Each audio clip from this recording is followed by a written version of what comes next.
Welcome back, guys, to another installment of the JPS podcast, and we continue the discussion of the psychology of lifting.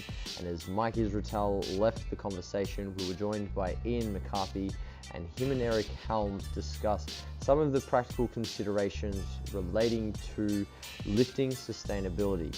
The guys share many of their personal experiences with this and draw parallels between training and nutrition, which I think will benefit many of you. We also chat about dealing with the expectations as a fitness professional and how they manage this, and some other aspects related to psychology as it influences our ability to train hard and continually progress. Enjoy the episode, guys. Thanks for listening, and be sure to subscribe and like the video. Cool.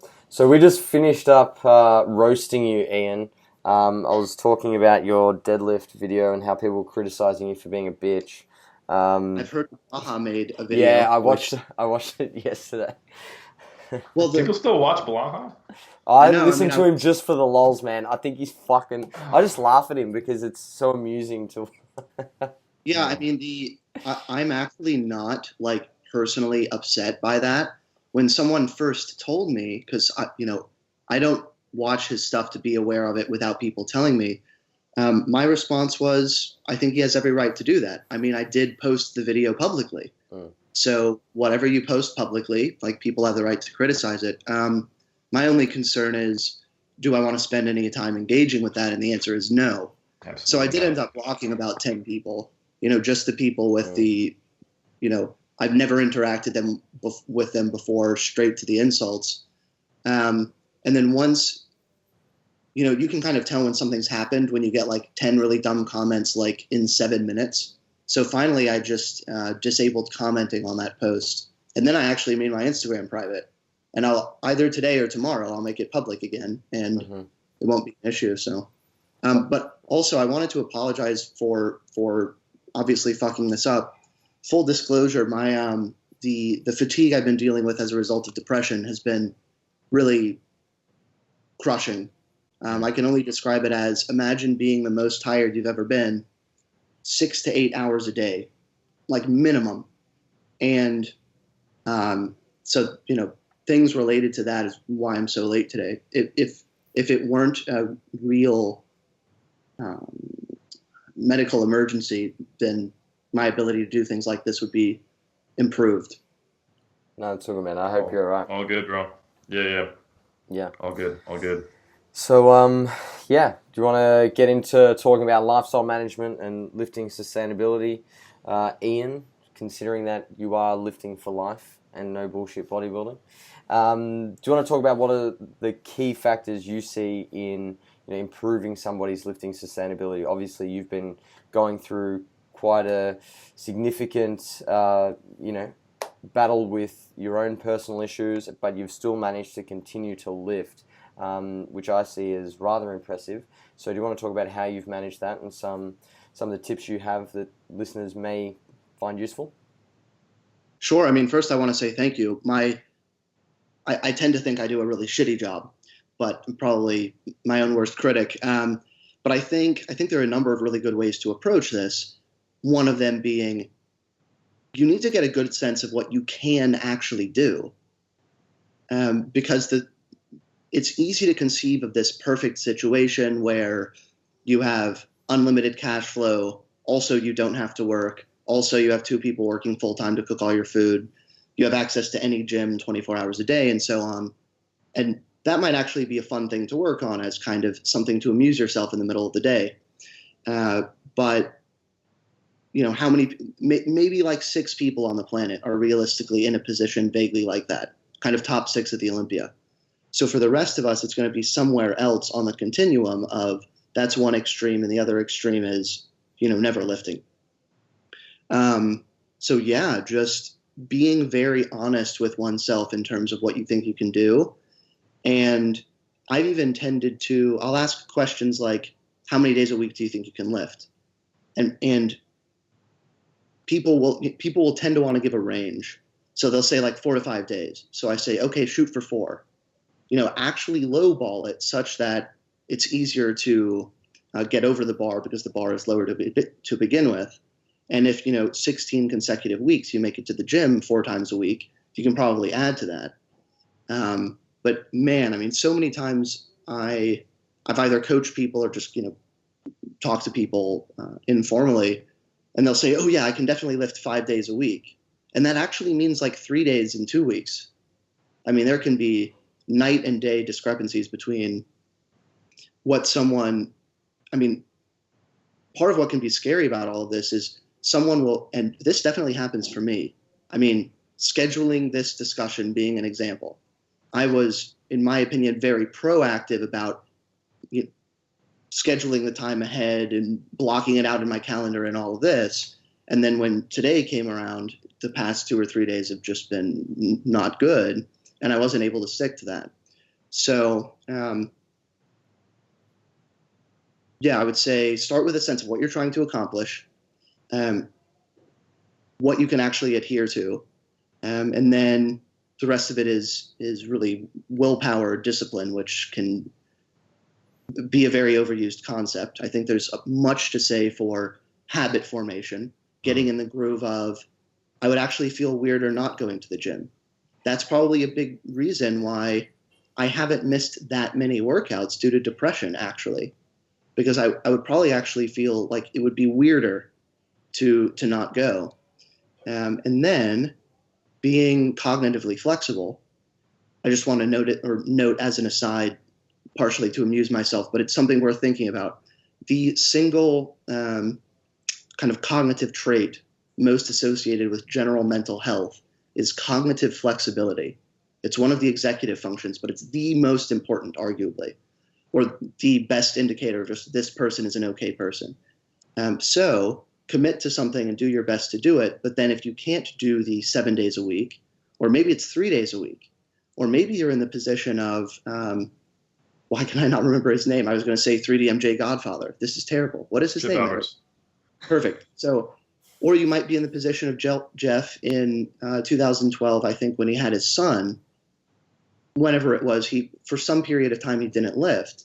And my understanding is Eric said to him at some point, you can't lift like once a week, like for 20 minutes. Like, I imagine it would be something like do a set of squats and like a set of like one hip hinge and some kind of press and a pull up, like once a week to not completely detrain.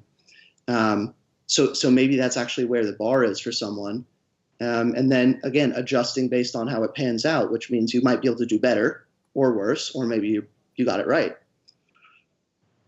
Over-explanation is a symptom of autism, but there's probably some good info in there. No, that was awesome. I like it a lot. It's funny because before you came on, I was talking to Mike and I went on a mini tangent about constraints. And I think it was very much in line with what you were saying, in that you have to have a realistic perspective on what your constraints are versus trying to set something up, constraining yourself to something external, like I've even seen this reflected in some of my programming. Sometimes I'll get away from the weekly split and just have someone do an upper lower off, and they go, how many days a week should I train? And I go, well, the days you can train, just do upper, lower, and then take a day off. And they're like, so is that Monday, Wednesday? I'm like, no, bro, seriously.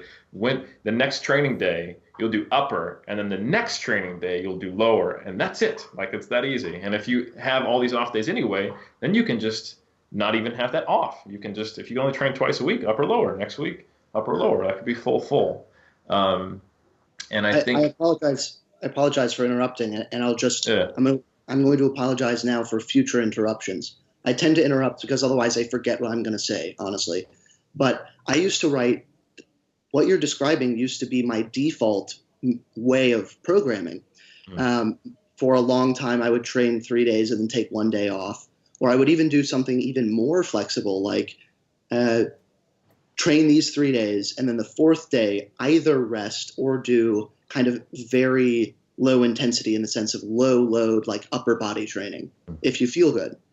I've probably even written things more flexible than that. Like, if you need 2 days, you can do them because such and such, the program is designed such that your frequency is still high enough. But to a large extent, I stopped doing that because people were just like, wait, I don't get it.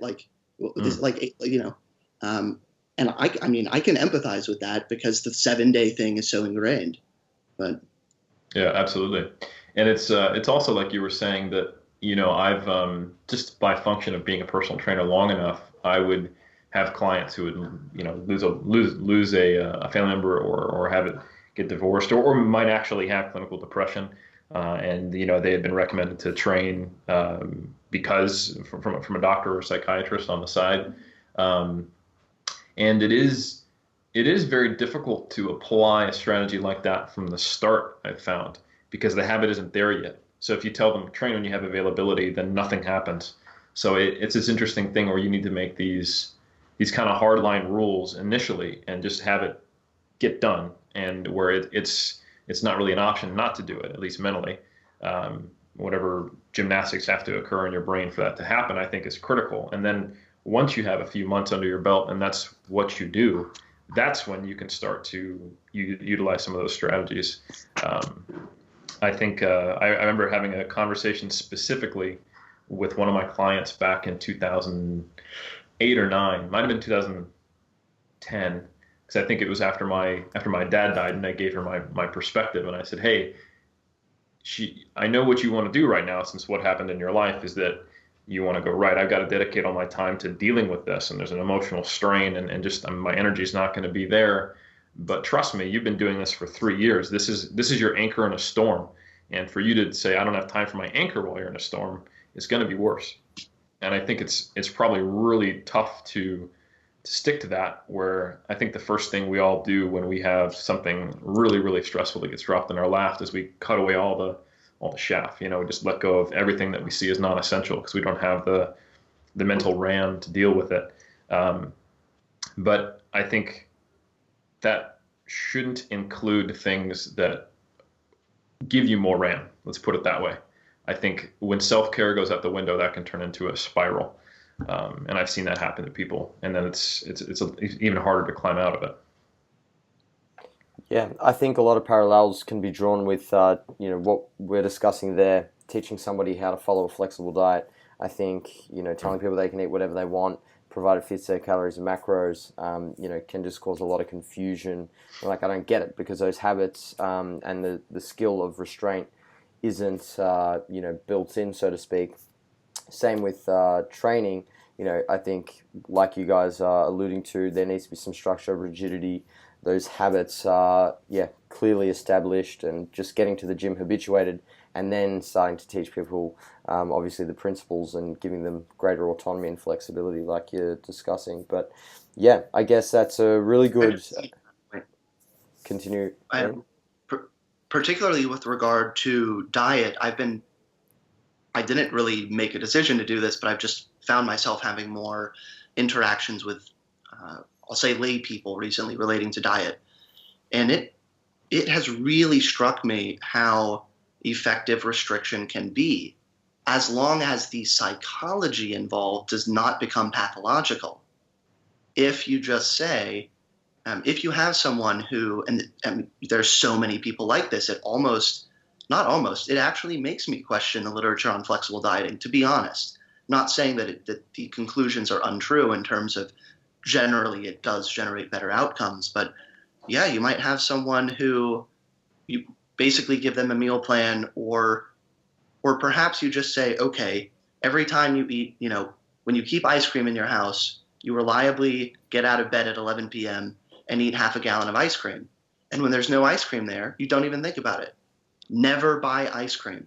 I mean, I have literally said to people, like, this food, if you can, never have this food in your house. You have roommates, maybe, like, as odd as this might be, it might be appropriate to have a conversation with them and say, you know what, you're an adult, you can have whatever food you want, but it would be helpful for me if this food was not physically present in, like, here where I live. So you end up with some admittedly kind of wacky sounding conclusions, but it's context dependent. It's context. And I also wanted to add with regard to habit formation, I mean, by definition, you have to form the habit. And the way you do that is the pure work ethic or discipline, over and over again, consciously deciding to do something such that you get to the point where you just do it by default. Again, kind of an odd example, but I'm still not quite in the groove of reliably taking my antidepressant medication just by default. Part of it is I overthink everything. So, of course, I'm going to question, every dosage every day because that's really the way to do it, right? But, yeah, just getting in a groove of even something like scheduling. That's actually a really good example. Once you get yourself in the groove of a schedule through alarms and always in bed at a certain time and so on, your circadian rhythm will adjust to that. And then you'll just wake up at that time, unless you have, sleep disorders and so on. But it's actually for that reason that melatonin supplementation gets more effective over time. Because initially you're just taking exogenous melatonin, and as your circadian rhythm adjusts to that, you then have exogenous and endogenous systems getting you to maintain that rhythm. So, yeah, initially just you got to do it, but at some point you got to stay in the groove. And the key is to stay in the groove. Because as soon as you fall off the wagon, like the day you skip the gym when it's not planned, the next day is going to be the easiest workout ever to skip. And I think that goes for diet and many other things. Awesome. Can I tangent on the diet thing? Because I think there's some interesting stuff there. So the culture of like the mid 2000s online and in the quote unquote evidence-based fitness community was one of pitched battles against the old guard who said you had to eat this way. These are the 6 foods that work. You have to do it every 3 hours. And here's the justification why if you don't do it that way, it's bad. And the problem with debate style arguments where one side is trying to win and believes they have the ultimate truth, which I think was true on both sides in those days, versus a collective sharing of perspectives to try to get a better outcome, is that almost everything gets lumped together and labeled as incorrect. And the only problem with these systems where you have these hardline structured rules and you have to do it this way is the have to part. When you really think about it, like Ian said, it's an incredibly useful heuristic to say, let's avoid high calorie, highly palatable foods. Let's have an eating schedule. Let's do these certain things. There are many elements that came from the kind of old school body molding approach to dieting that got discarded when we went to the full if it fits your macros approach that became incredibly harmful to dieters. People making it way harder on themselves than it needed to be because of some of those things that got lost because that whole culture was discarded. Like I've seen people spend 45 minutes making breakfast when they're 7% body fat. That's a bad idea. Like this is not, the goal shouldn't be to try to generate the most flavorful concoction you can for only 300 calories. And entire companies have been developed to feed that pathology. I think If It Fits Your Macros was probably the best thing for Walden Farms that ever happened. Only their is good, to my knowledge. They got a few things. Back when I was making those 45-minute breakfasts, I found what didn't. But nonetheless, I think I used to rail against these these rules because I figured the problem was with the rule. But the problem is actually, like Ian said, when you develop these fear-based beliefs around when you don't follow the rule. But if you just see them as useful structure and useful systems to simplify your dietary process and to remove choices, which are opportunities to make the wrong choice, then you don't have to deal with willpower as much. Take it too far, you do. Like you got to follow this incredibly rigid diet, and you have to. It's the only way to do it. You've got to diet for 12 weeks, and you have to lose a lot of weight. Yeah, you're just going to burn yourself out and step off of it. But if you combine some of the elements of both, to where you have a structured meal plan, you've cooked beforehand, and it's well balanced, and all you have to do is open the fridge, get the Tupperware out, and put it in the microwave, and then you can go to work. That's way better than going, all right, how do I fit 15, 40, and 32 into this meal?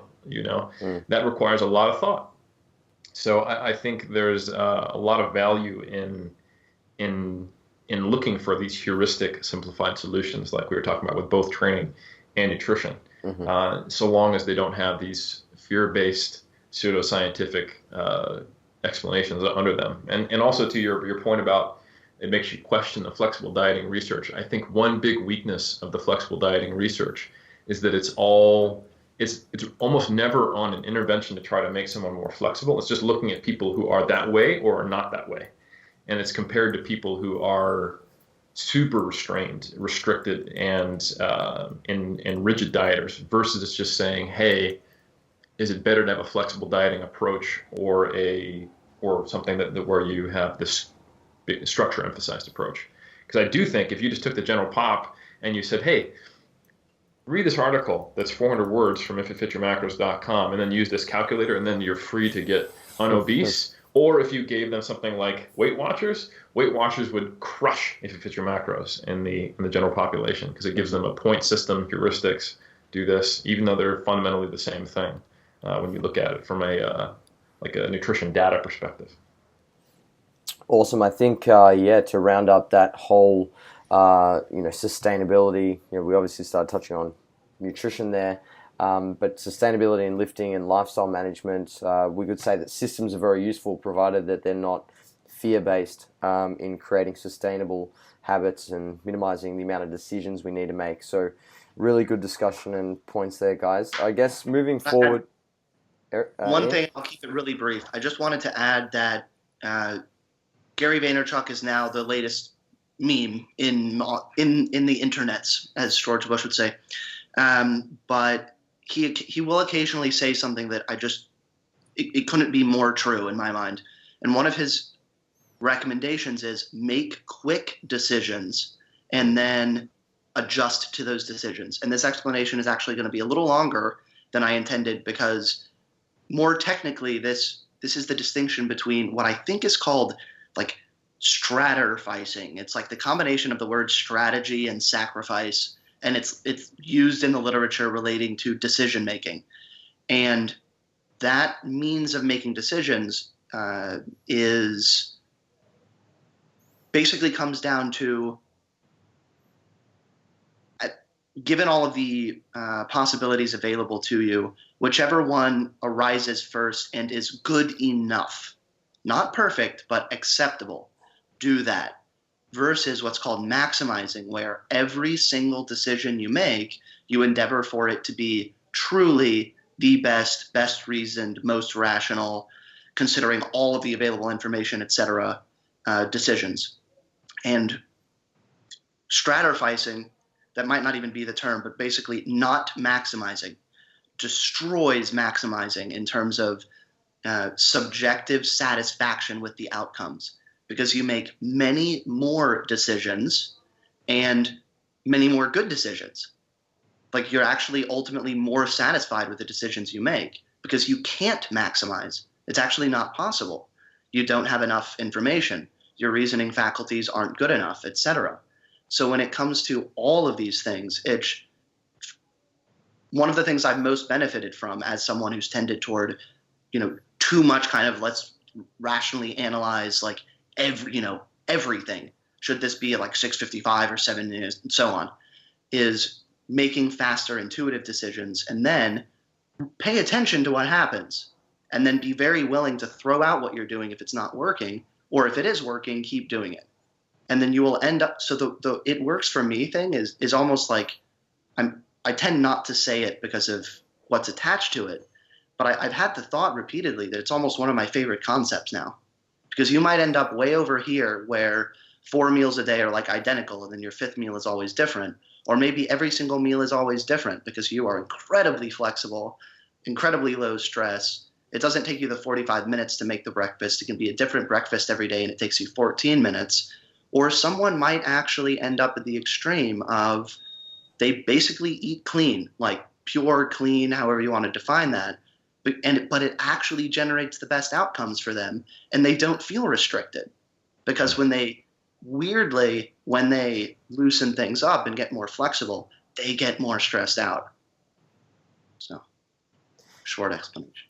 Awesome, and I want to continue this discussion, so we're not moving on. Sorry. I would dare say that you two, and I'd like to put myself into this category, are somewhat in tune with our internal dialogue and a little bit self-aware, whereas that skill and trait is not so common amongst a lot of people, not as it relates to their training and diet anyway, because they just haven't had the experience or been exposed to the information and been trying their hand at getting better at this stuff for the duration that we have. So I think this is a very important skill in being able to find what's sustainable for you as an individual. So Eric, what would be your key tips for somebody to improve how self-aware they are with their training and diet? Yeah, probably the first thing I would suggest is having a formal process of recording the information. So because that forces you to do it. I've not that I've done this or recommended it because I'm not a therapist, but a lot of the treatments I've seen, or interventions I should say is probably a better word for it, when someone is experiencing like a binge eating episode, is to take a second and write down what's going on and why it's happening. If you can do that, it almost guarantees that it stops. Most of the time you can't do it because the whole reason you're binging is because you're not in that part of your brain.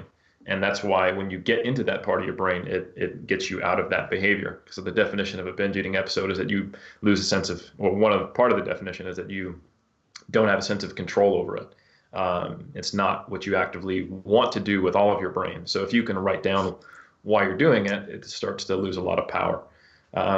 So in kind of a much less drastic example or acute example of that, but parallel to it, when I work with someone, Gen Pop, we used to work with someone, and what I recommend to trainers, what I've talked about in some of my flexible dieting lectures, is first step is just to start tracking your food and writing some of your subjective feelings about it and just recording it without any intention to change it.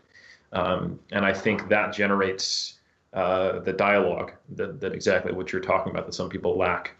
And I think you could make the same parallels for training, decision making. Really, I think journaling and mindfulness has been across the board shown to be a beneficial thing.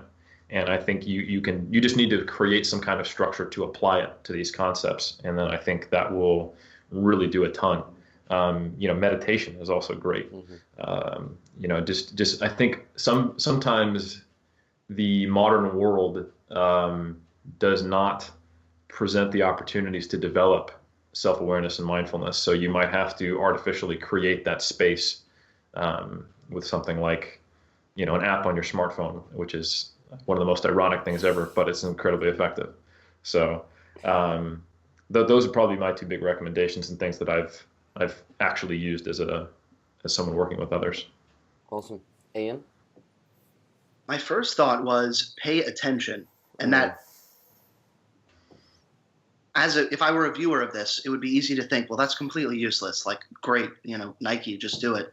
But in my experience, there is a very obvious, intuitive difference between doing something, meaning to do it, paying attention versus actually a good way to illustrate this would be, have you ever been doing something and then suddenly you're like, wait, I'm doing this?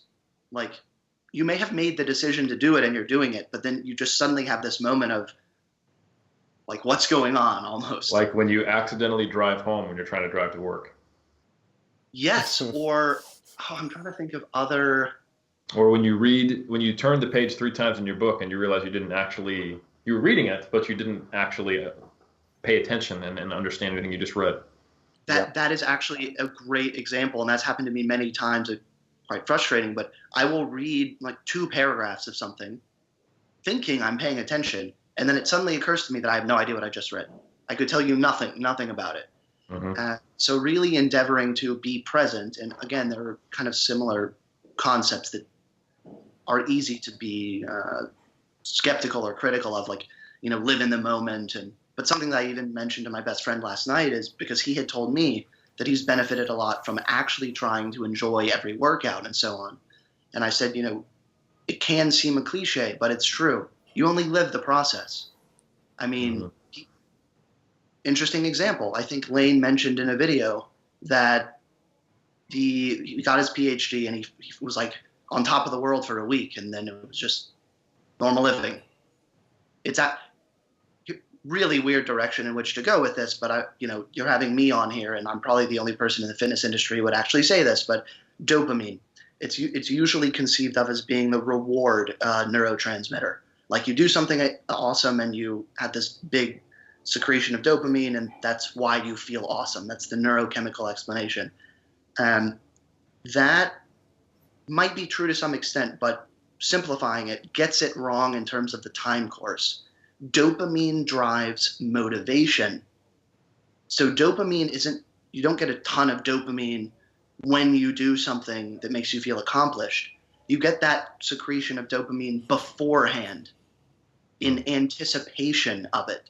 And that's what gets you out of bed and to do whatever you're doing. I mean, that's why you give someone a stimulant, dopamine goes through the roof, then they have energy, they feel better, etc. So that speaks to, I don't know what that speaks to. Talking about living in the moment and the fact that you're living the process.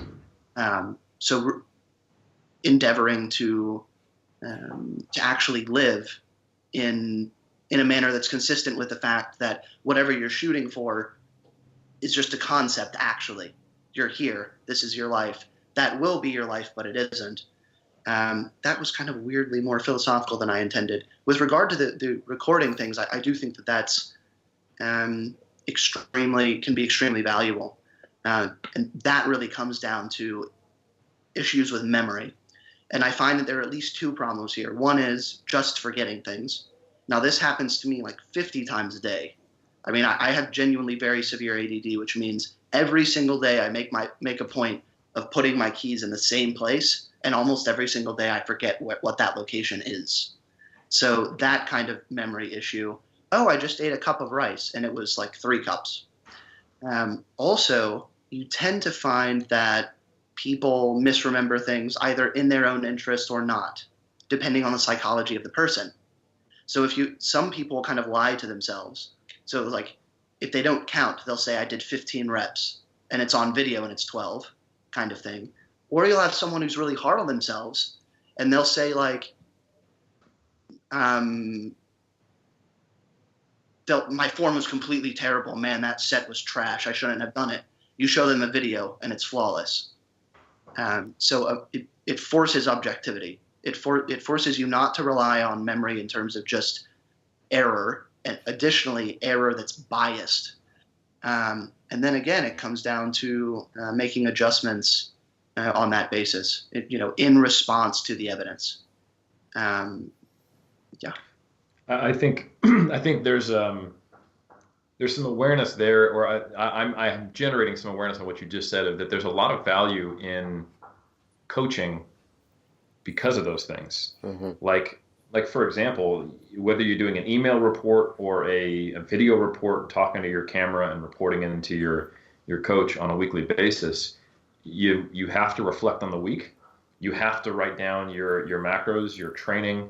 I think there's so many things that is independent of how good the actual coach is that's valuable in that, because just by the sheer logistics, you have to record nutrition, training, cardio, and your perception of it all. And then sure, you can get a shitty coach who then tells you nonsense in response to that or says unhelpful things, but there's value just inherently in that. It does force a lot of objectivity, and then it even gives you the opportunity to juxtapose your own self-talk versus someone who's less biased, which I think is also valuable, because sometimes you can try to get out of your head, but even that voice telling you to get out of your head is from in your own damn head, and it's very hard to be more objective even when it doesn't match the objective data. It's just difficult to get out of that sometimes, but to then also have the additional voice of someone you trust, who you're paying, which reminds you that, I do trust this person, in addition to the objective data that kind of goes counter to what you're feeling, is, I think, can be a very useful tool for people. Awesome. Yeah. Go on, Ian.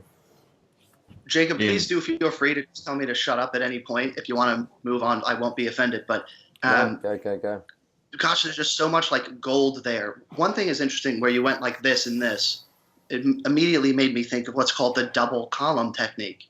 It is used in cognitive behavior therapy to treat depression. And the research indicates that CBT is the gold standard of psychotherapy for treating depression. And basically what the double column technique is, there are about 40 different ways to do it depending on context. But fundamentally, it's you write down negative thoughts you have, and then you argue against them.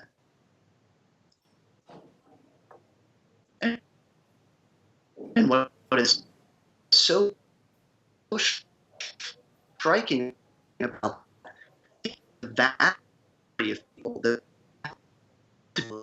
need person to and get helpful. I'm going to do therapy, but I one study showing that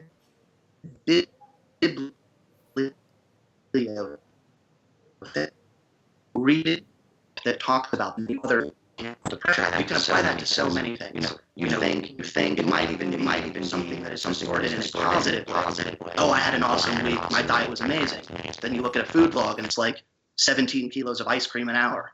Well, it's probably not so great, you know. That would be impressive, by the way. Right, I know. And another part of it is it can force people to make good decisions in the moment. I mean, if you keep something I do, I keep a daily log every single day of everything I do. Now, 50% of what I do I miss, basically, because I forget to do it, basically. But I make an attempt. And if I were to write spent 3 hours on YouTube watching Curb Your whatever memes that are popular now, that, I'm not going to want to do that if I know I'm going to have to write it down. So it can cause people to actually make better decisions when they're making decisions. But then just finally on the self-awareness point, I think one of the ideas that genuinely changed my life was expressed by Stephen Covey in the book 7 Habits of Highly Effective People, which I strongly recommend. And he uses the phrase, you need not look, it isn't about looking at your life, it's about looking at the lens through which you are seeing your life. In other words, stepping back, and the way I put it to people sometimes is look at what you're doing as if you are someone else, because immediately you're able to be more objective. I'll even have very frequently, maybe a third of the time someone asks me a question, I will say to them, so not technical questions about biochem or something, but what should I do in this situation? Very often I will say, what would you say to someone else? Sometimes I'll even say, think of what you would say to someone else and then do that. You don't even need to tell me what it is. Just, intuitively. So yeah, that's a huge part of it. Try and get outside of yourself and view your thoughts and behavior and so on as if you're someone else. And so often you're able to say, man, that is fucking stupid.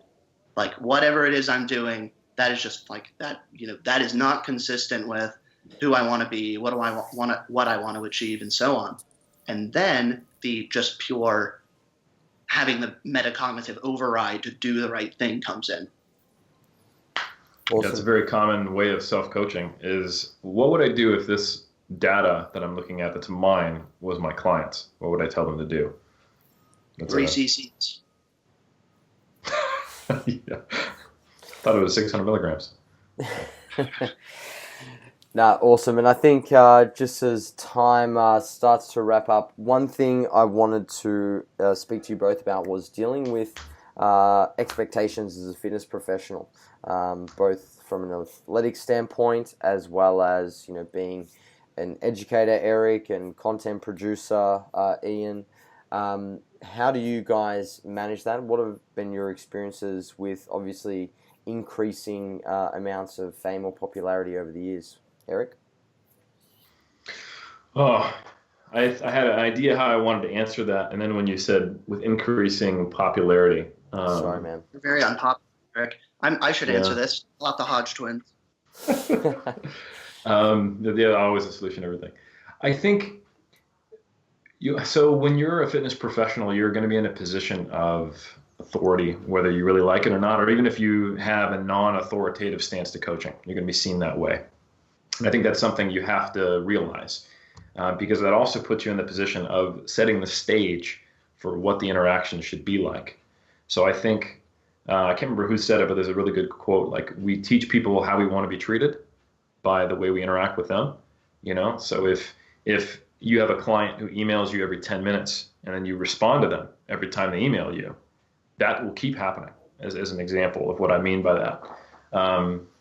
And if you don't give much of a response, or if you, like, let's say you act in a punitive way every time your client doesn't follow your guidelines, then they're more likely to deceive you when they can't follow your plan. So you're actually hurting yourself, So I think the first thing to do is you have to know what your expectations should be in the first place. So you have to think about what is an appropriate coach-client relationship. How should you be interacting with your clients? So I've read up on self-determination theory and things like, where does this come from? And I've also thought about, this is a funny thing. We can both fire each other. I'm not really your boss. In some ways, you're my boss. So I remember Mike T presented this as an interesting relationship where it's kind of like you're the team manager while your client is both the athlete and the owner of the team at the same time. So he's the kind of an NFL example or a professional sports team. So I think you have to realize what is the actual nature of that relationship first, and then you can start to figure out what are reasonable expectations. So what's a reasonable amount of time for me to get back to you? What's a reasonable amount of things that I can ask you to ask of me? What are standard expectations? What information do I need from you to be able to do my job effectively? And then be willing to be collaborative. So I typically have a certain set of non-negotiables, and they're not like you have to hit your macros every day. It's more like I need you to report on this day within these hours, and I will get back to you within 24 hours. And if you email me on the weekend, I may not get back to you until Monday, unless, of course, you're competing. That's just an example. But then I strictly enforce that, not in a mean way or anything. It's just that if I don't adhere to those guidelines, then it ruins everything else in my life, and things really start to fall off quick. And you can see coaches get burned out really quickly when they don't set up structures like that, where it's like, well, if I respond really quickly, then I'm better than the other coaches. I remember seeing like, I pride myself on getting back to my clients 24/7. My first thought is, well, I wonder what he'll be doing in 5 years, because it damn sure won't be coaching. You're going to freaking hate your life, But I know I'm interrupting again, but could I note that what's interesting about this is Eric's more relaxed but deliberate sense of I'm going to respond in this kind of time frame results in Eric reliably gets back to me faster than anyone. That has been true for like at least 5 years. No one gets back to me. Actually, maybe two people not in the fitness industry. But I'm up there. Oh yeah. I mean, how many times has it been like within 10 minutes or something? Anyway, I wanted to note that. Yeah, and I think that's a product of me managing my life in a way that allows me the space to do things like that. Now, of course, if you're on my Instagram request or Facebook request list and you're not one of my friends, then you're like, what the fuck are you talking about? I've sent him like 10 messages and never even looked at them. But again, that's my own expectation on myself. Like, I'm going to respond to people who are friends on Instagram or who I follow on Instagram, or who are my friends on Facebook. But if people want to contact me otherwise, it needs to be coming through an email, because I literally can't answer every question that I get through every social media platform. So, but that's, like I said, another example of setting up expectations on what I will do. And I think that is critical for a coach. Like, I've seen a lot of personal trainers get burned out because they give their personal cell phone to all their clients. And I'm not saying you can't be their friend. I'm not saying you can't have, a relationship where you take the trainer hat off sometimes and you just get lunch with your client and talk about life. I think that's okay.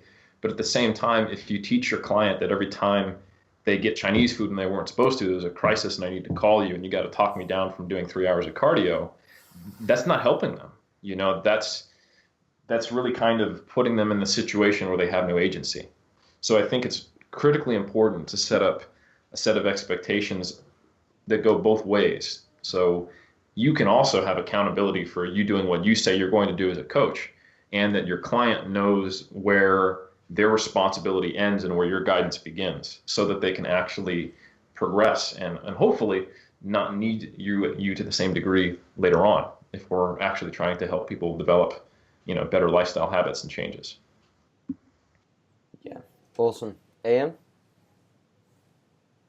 I found very interesting that response. I think I perceived the question a little bit differently in that my thought was expectation. So this is not inconsistent, in fact, with anything Eric said, but I think it's an absolute imperative that expectations they need to arrive, obviously, on a train, but they also need to arise internally.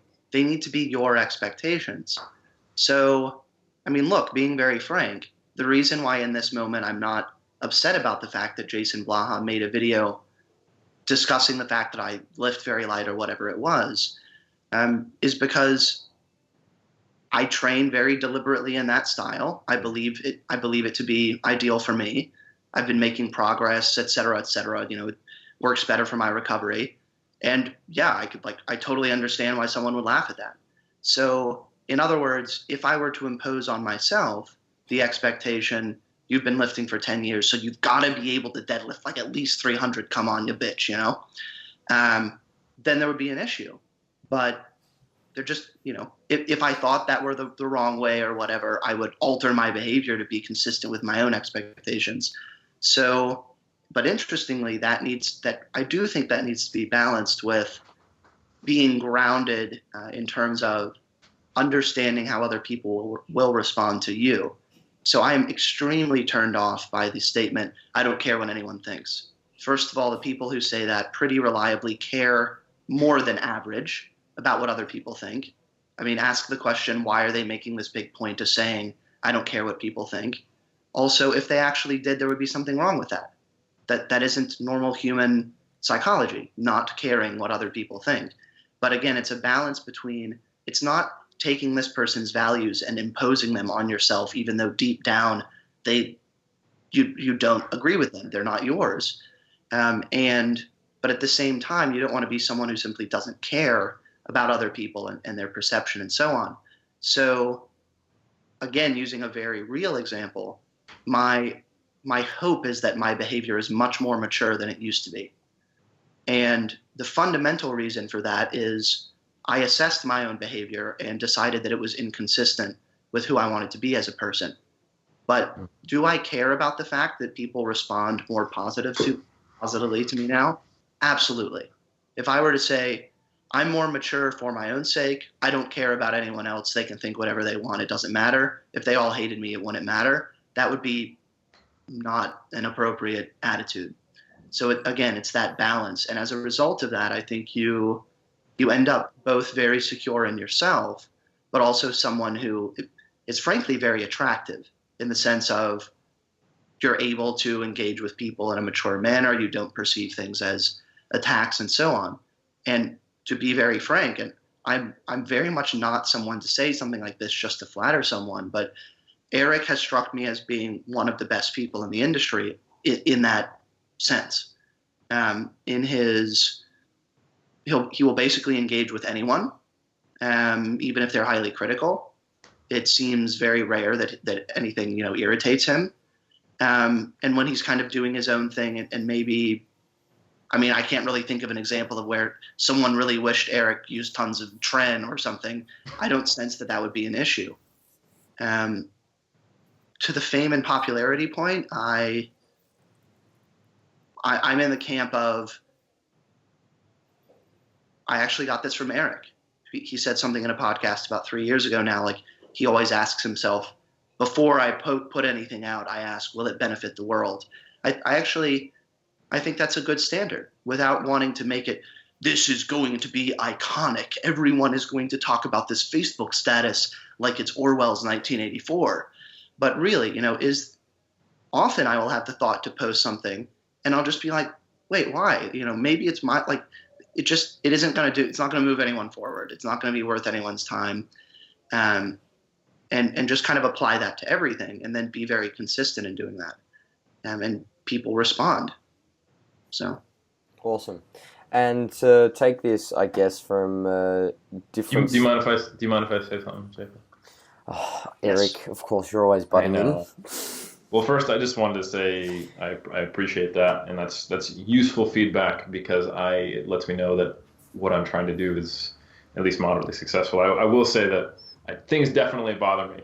Don't get that wrong. I think it's just I do a good job of not losing my mind on my Facebook status in response to it when it happens, which I think often makes things worse, and that's just something I've realized. But yeah, I didn't address the whole like fame and increasing popularity thing. This is an interesting thing that I found, like the discrepancy between actual coaching skill and perception of popularity as a fitness professional.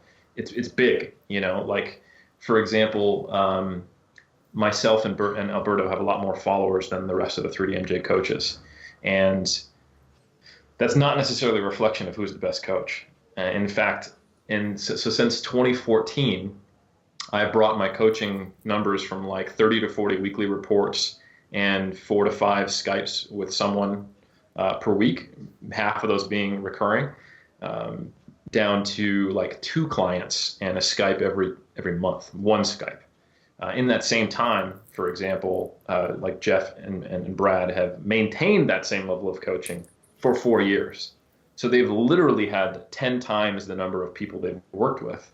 Yet people will think, because we're in the evidence-based community, that knowledge equals coaching skill. So therefore, my understanding of scientific principles means that I'm a better coach than them. And they get disappointed if they hear, oh, I have to be with one of their coaches. When in fact, by just the sheer fact that they've honed their systems and had more experience, and then they can take the knowledge I give them and apply it to those systems, I would actually put money on the fact that they probably are able to deal with more situations and have more tools than I would in most coaching situations, and have more intuitive success because they just have a greater volume of people coming across and their screen and having more problems to solve. And that's a tough that's a tough thing to struggle with. Like, I want to promote 3DMJ, but if I promote 3DMJ, I'm also inherently doing some self-promotion. So I know that people will, it's a thing that we kind of struggle with as a team, is how do we promote our brand and display our coaching skill, something that's hard. It's a very subjective, intangible thing to really show in like an Instagram post, you know. And that's one of the whole reasons we actually developed our podcast, which has been more popular than I thought it would be, is to have the opportunity to kind of display some of those soft skills and to give more exposure to all the coaches. But it's a funny thing. I'll speak in the I voice here. I feel sometimes at a disadvantage when I meet someone who's aware of me online who I haven't met, because I have no initial perceptions of who they are beyond just my snap judgments of seeing them, you know. But they have sometimes they literally feel like they have a relationship with me. Like, people come to me and say, you've taught me so much. And I don't want to disparage that or reduce the value from it, but it's difficult to meet someone like that who feels they have a relationship with you when you don't know them at all. So that's one of those things when I have to interact with people and tell them why Internet they can't dating. work with when they can't work with their coach of choice, I kind of say, look, you know, like, you don't just get to choose your coach. We also have to take you on our terms. It's a two-way street. Like, I've got to have the availability. I've got to interact with you. This is a service, but it's also a partnership in many ways, which I think is something that people don't quite get when they initially seek out someone who is basically just pictures in a video that they've never interacted with before. So that's a unique challenge that that was not obvious to me when we first started this thing. Awesome. Almost 10 years ago. That was, very insightful. What was that, Ian? The comment of having done this for 10 years, I said 1 foot in the grave. This is my kind of default joke for like someone turning 27, you know. I'm 35, so that rolls right off my